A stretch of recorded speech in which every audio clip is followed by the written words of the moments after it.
Frémok, c'est Amok, une structure française, et Fréon, structure belge. C'est un collectif d'auteurs qui se sont rencontrés à Saint-Luc. Donc ils ont commencé à se regrouper et à travailler, à déjà produire des choses. Et c'est vrai qu'ils sont allés voir des éditeurs, ils sont allés voir À Suivre en 91-92, qui leur a dit que ça clignotait.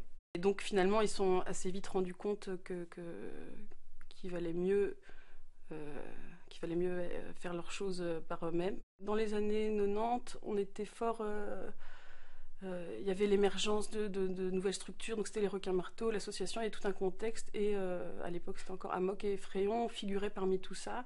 Et il y avait une sorte d'essor, il y avait un espace pour les nouvelles formes de création en bande dessinée, parce que toutes ces structures étaient quand même différentes, mais tout ça coexistait.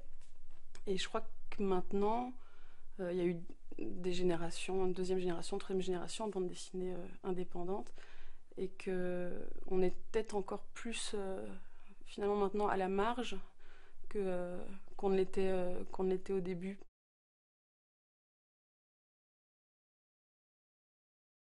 À partir du moment où il y a des critères, c'est-à-dire qu'il y a déjà une attente et une idée, et ce qu'on cherche, c'est à être surpris. Donc c'est l'inverse des critères ou de la grille de lecture.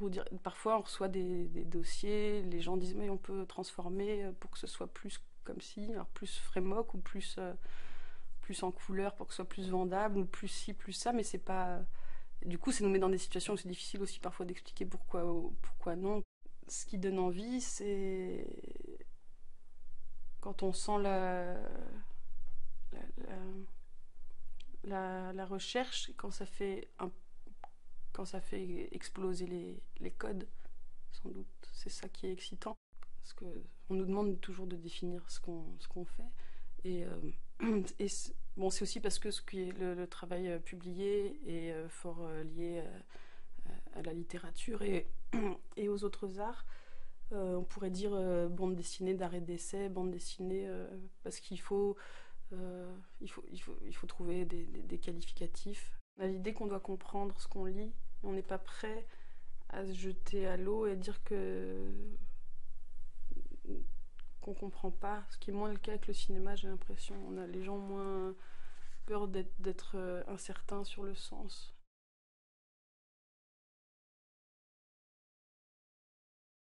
C'est les deux derniers livres qui sont issus de collaborations entre artistes du Frémok et artistes handicapés mentaux qui sont à l'AS à Vielsalm. Donc la première expérience date de 2007, ça avait donné lieu à un collectif et une exposition donc là c'est Olivier Depré et Adolphe Avril. C'est, je pense, une des dernières expériences au Frémok qui a fait bouger et la structure et les artistes qui ont participé, tant c'était inattendu, autant par sa réussite que par l'expérience elle-même. Donc aujourd'hui, il y a plein d'autres projets de collaboration qui continuent là-bas. Ici, c'est Paz Boira et Rémi Pierlot. C'est une bande dessinée de poésie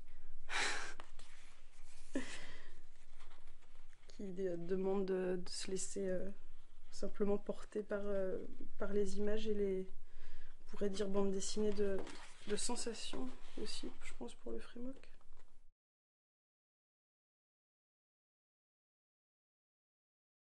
La question du genre est pas importante. On pourrait se dire et le polar, et ce qui compte c'est le travail. Après, l'autobiographie et le reportage on fait beaucoup de mal. Ce qui a beaucoup de valeur aujourd'hui, c'est le témoignage, c'est la vérité. C'est ce qui prend beaucoup de place. C'est comme si faire le témoignage d'une expérience vécue donnait une valeur d'office à n'importe quel travail. Les gens aiment ça parce que c'est touchant, ça va directement au cœur. de revenir d'Afghanistan, d'avoir vécu une maladie. Du coup, ça laisse moins de place pour la création qui serait hors de... On peut raconter d'une autre manière, d'une façon poétique, une maladie, mais ça nécessite peut-être plus d'efforts de lecture. Et pour un libraire, c'est aussi moins facile à vendre si les faits sont pas directs. Du coup, il y a moins de place pour la bande dessinée. Je sais pas vraiment comment la qualifier, mais qui serait pas de témoignage.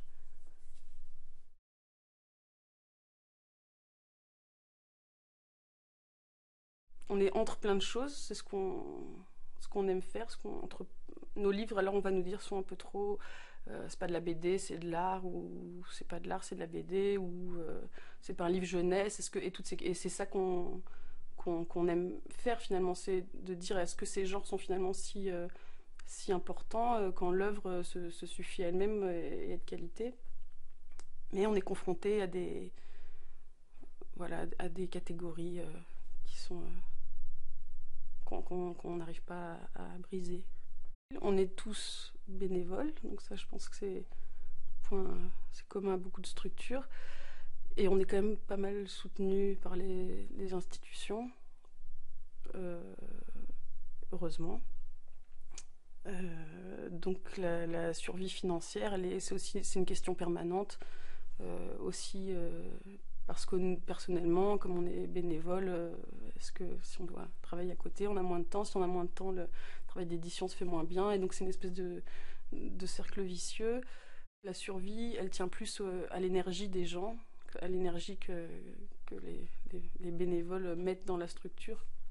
Et aussi évidemment à l'argent, mais plus sûrement, si demain il n'y a plus personne, ça cessera.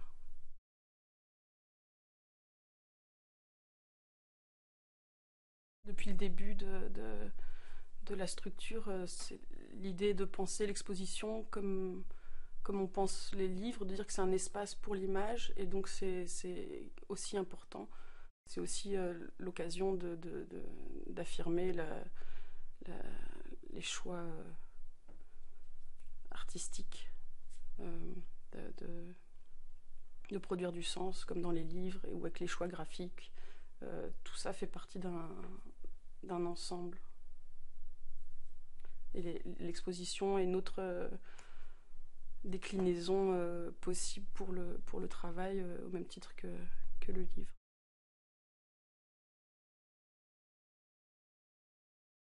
Depuis toujours, au gré des rencontres, il y a eu des collaborations, en tout cas avec les arts de la scène. Vincent Fortan a travaillé avec François Verret, chorégraphe.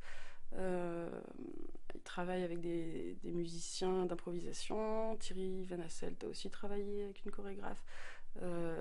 Olivier Depré développe une performance autour de la gravure. Donc ça a toujours fait. Donc et pour moi, c'est en dehors de art contemporain ou pas art contemporain. Les connexions se font parce que les auteurs sont forcément attentifs aux autres arts, et que comme n'importe qui, ils lisent des livres, ils vont voir des spectacles, ils vont au cinéma, et donc il y a des choses qui naissent de tout ça. Et parce que sans doute que ça figure dans leur travail personnel, ces références, et du coup ils sont aussi contactés par des gens qui viennent d'autres domaines.